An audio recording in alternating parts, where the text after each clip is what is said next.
Muito bem, gente. Hoje a gente vai fazer o que faz muito tempo eu tinha que fazer. Não tinha criado coragem, né? Finalmente. A gente vai falar de uma obra chamada A Revolta de Atlas, escrita por Ayn Rand, tá? Que ela tem uma história muito interessante. Ela nasceu em São Petersburgo, na Rússia, no dia 2 de fevereiro de 1905. Com 6 anos de idade, aprendeu sozinha a ler. Com 9 anos, começou a escrever. Em 1924, graduou-se em Filosofia e História. Bom, lembrando, Stalin então, ela estava no apogeu em 1917. Então ela viveu na época de Stalin.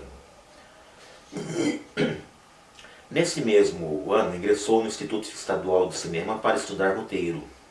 Em 1926, foi para os Estados Unidos para seguir a carreira de roteirista. Nos estudos de Hollywood, conheceu Frank O'Connor, com quem se casou em 1929. Bom, aqui não fala, né? Mas ela foi para os Estados Unidos como desculpa para fugir do regime soviético. E tão inteligente ela era que ela viu que aquilo ali ia virar e que até risco de vida ela corria, né? Então conheceu Frank O'Connor, com quem se casou em 1929. Depois exerceu diversas funções em 1932, vendeu seu primeiro roteiro à Universal Pictures e viu sua primeira peça de teatro ser produzida em Hollywood e em seguida na Broadway. Em 1934 concluiu seu primeiro romance, mas só conseguiu sua publicação em 1939. Bom, 1934, 1902 e assim por diante, era uma época que a mulher não tinha tantos direitos nem era tão reconhecida, né? Principalmente pela sua inteligência.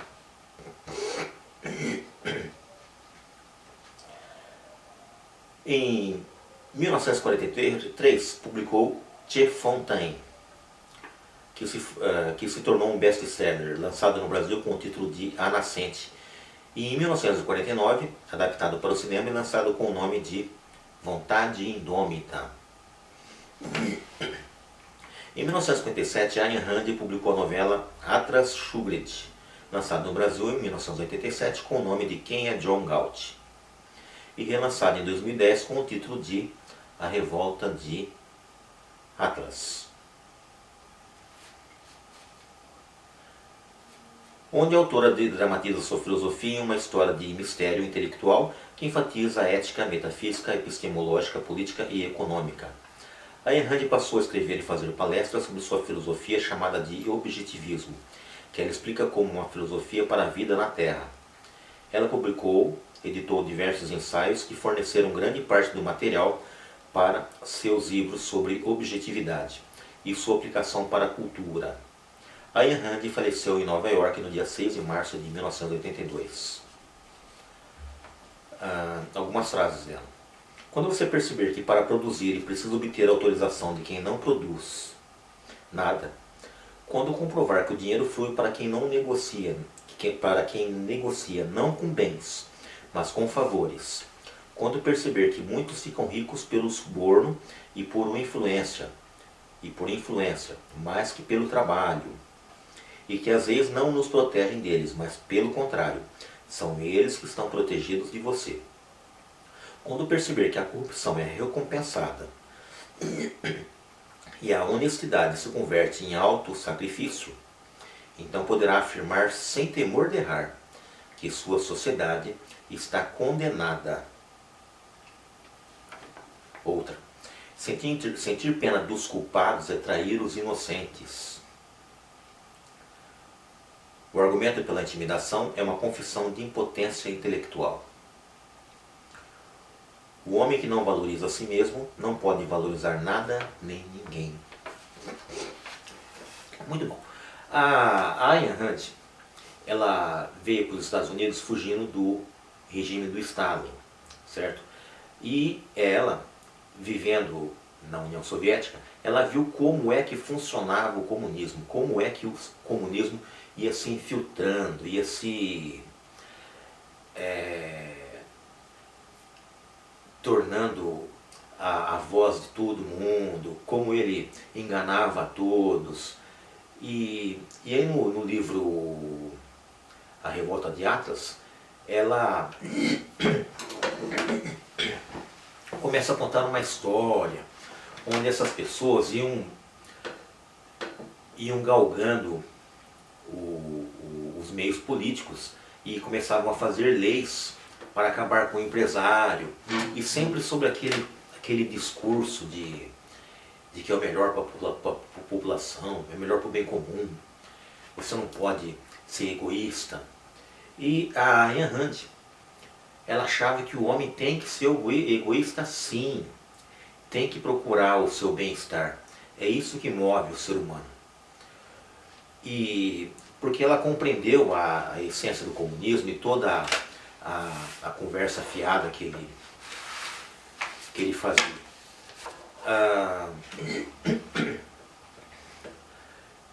E ao meu entender, ela é uma das maiores filósofas que já existiu na humanidade.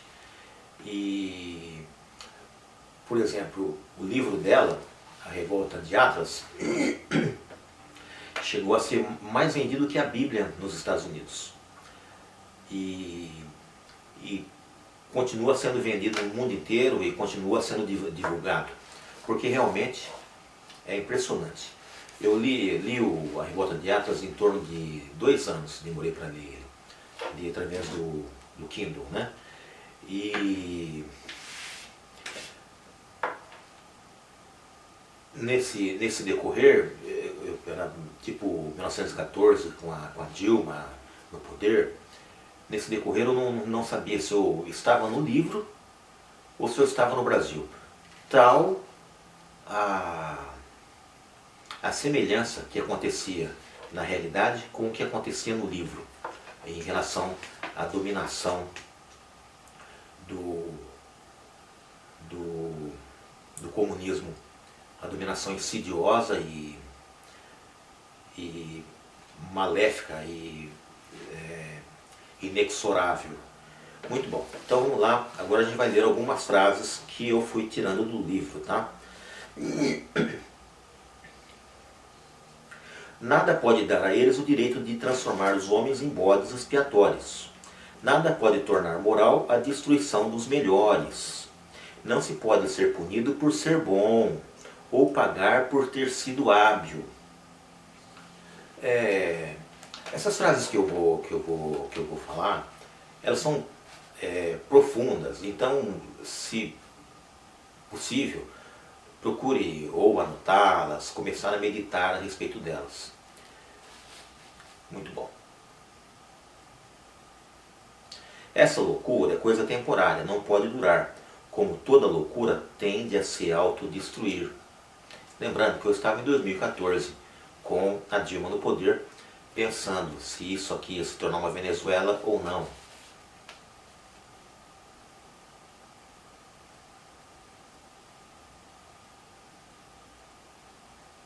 Uma transação comercial na qual um sai lucrando e o outro sai perdendo é uma fraude.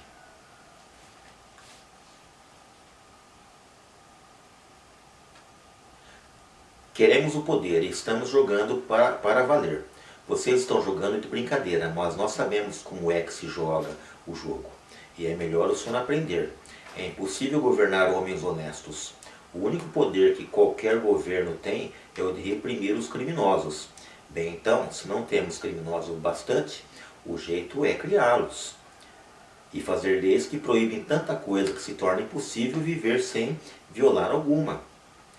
Quem vai querer um país cheio de cidadãos que respeitam as leis? O que se vai ganhar com isso? Mas basta criar leis que não podem ser cumpridas, nem ser objetivamente interpretadas. Leis que é impossível fazer com que sejam cumpridas, a rigor. E pronto. Temos um país repleto de pessoas que violam a lei. Então é só faturar em cima dos culpados. O sistema é esse, Sr. Herder. São essas as regras do jogo.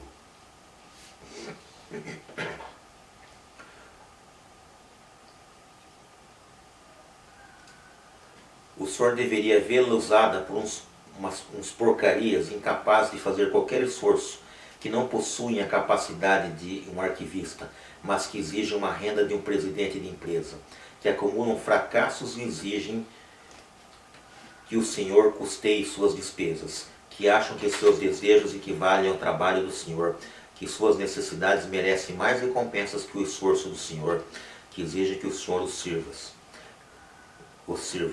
que exigem que servi-lo seja o objetivo de sua vida, que exigem que a sua força seja um escravo mudo, sem direitos,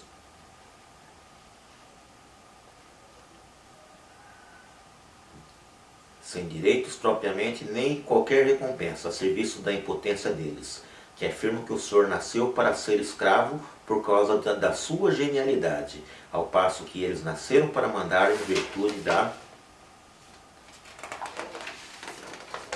incompetência que lhes é própria, que só cabe ao senhor dar, mas a eles apenas tomar, que cabe ao senhor produzir, e a eles consumir, que o senhor não merece nenhum tipo de recompensa, nem material, nem espiritual, nem em dinheiro, nem em reconhecimento, nem respeito, nem gratidão.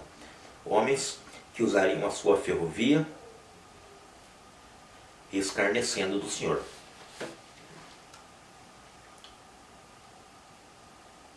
Toda a sua vida o senhor vem sendo denunciado, não pelos seus defeitos, mas pelas suas maiores virtudes. Vem sendo odiado, não por seus erros, mas por suas realizações.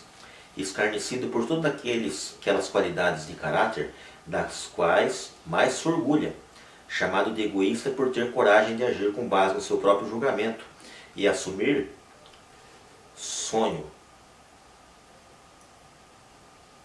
a responsabilidade pela sua própria vida.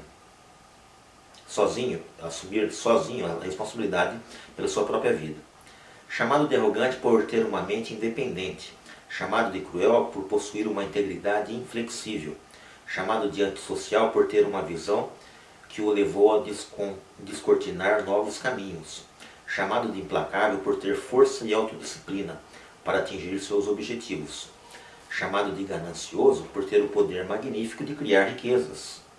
O senhor que despendeu uma quantidade inconcebível de energia foi chamado de parasita. O senhor que criou a abundância onde antes só havia terras abandonadas e homens esfomeados foi chamado de ladrão. O senhor que os mantém a todos vivos foi chamado de explorador. Havia também um outro pensamento, a ideia de que antigamente seus funcionários sempre sabiam evitar tais desastres, e qualquer um deles teria detectado os sinais do acidente e impedido que ele acontecesse, mas poucos de seus colaboradores mais antigos lhe restavam, e agora era obrigado a contratar qualquer um. Em meio ao vapor ao seu redor, viu que foram os homens mais velhos que acorreram de todos os lados para combater o desastre, e agora estavam enfileirados recebendo os primeiros socorros da equipe médica.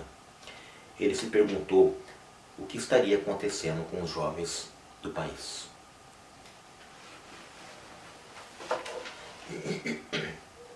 Contar com a virtude dele e utilizá-la como instrumento de tortura, praticar chantagem utilizando a generosidade da vítima como único método de distorção, aceitar a boa vontade de um homem e transformá-lo num instrumento de destruição desse próprio homem.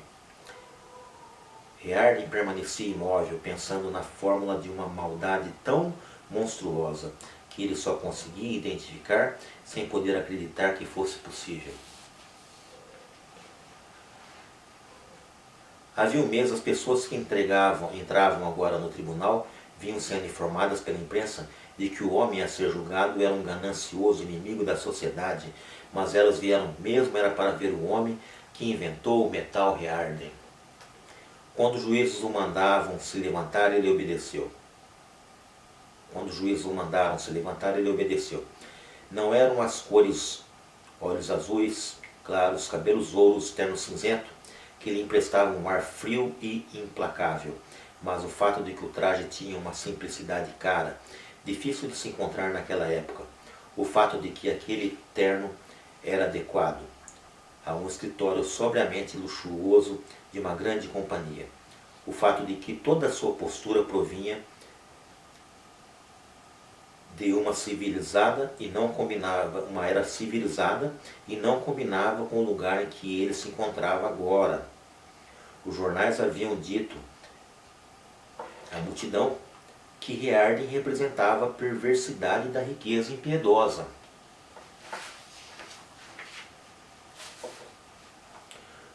Os jornais acreditavam que a causa dos problemas do país, como aquele caso claramente demonstrava, era a ganância egoísta dos industriais ricos, que era culpa de homens como Anki e Riarden. Se faltava comida, se a temperatura caía e surgiam rachaduras no telhado das casas do país, que se não fosse por aqueles homens que não cumpriam as leis e atrasavam os planos governamentais, a prosperidade já teria chegado há muito tempo, e que homens como Riarden eram motivados por uma única força, o amor ao lucro. Esta última frase era afirmada sem qualquer explicação ou elaboração, como se as palavras amor ao lucro exprimissem o mal absoluto com a mais absoluta clareza. A multidão lembrava que, menos de 2 anos antes, os mesmos jornais berravam que a produção de metal Riarden devia ser proibida, porque com aquele produto, Riarden, por ganância, estava ameaçando as vidas de milhares de pessoas. Lembrava que o homem de terno cinza havia viajado na primeira locomotiva a correr sobre os primeiros trilhos, feitos de seu próprio metal, e que o mesmo homem agora estava sendo julgado pelo crime de ocultar ao público uma venda de metal Riarden que ele, por pura ganância, colocara no mercado. Um dos juízes, agindo com o promotor, deu as acusações. O acusado pode agora apresentar qualquer argumento. São em sua própria defesa, anunciou ele. Encarando a mesa com uma voz neutra e muito clara, Anki Riarden replicou: Não tenho defesa. O senhor, o juiz gaguejou. Eu não esperava que fosse tão fácil assim. O senhor apela para a misericórdia desta corte? Não reconheço o direito desta corte de me julgar. O quê? Não reconheço o direito desta corte de me julgar. Mas, senhor Riarden, esta é a corte legalmente capacitada para julgar essa categoria específica de crime? Não reconheço o meu ato como crime. Mas o senhor admite que violou as leis que controlam a venda do seu metal? Não reconheço o seu direito de controlar a venda do meu metal. Será necessário que eu lembre que seu reconhecimento não é necessário? Não, estou plenamente consciente desse fato. Estou agindo de acordo com essa consciência. Riarden se deu conta do silêncio que envolvia o tribunal. O senhor está dizendo que se recusa a obedecer à lei? Perguntou o juiz. Não, estou cumprindo a lei, ao pé da letra. Segundo a sua lei, a minha vida, o meu trabalho e a minha propriedade podem ser expropriados sem o meu consentimento. Pois bem, os senhores agora podem decidir o meu destino sem a minha participação. Não vou representar o papel de me defender, já que não é possível tal coisa, e não vou fazer de conta que estou lidando com um tribunal de justiça. Mas, senhor Riarden, a lei prevê especificamente uma oportunidade para o senhor apresentar sua visão da questão e se defender. Um prisioneiro levado a julgamento só pode se defender se houver um princípio objetivo de justiça reconhecido por seus juízes, um princípio que afirme seus direitos, que eles não podem violar e que ele pode invocar. A lei pela qual os senhores estão me julgando afirma que não há princípios, que eu não tenho direitos e que os senhores podem fazer comigo o que bem entenderem. Muito bem, pois façam.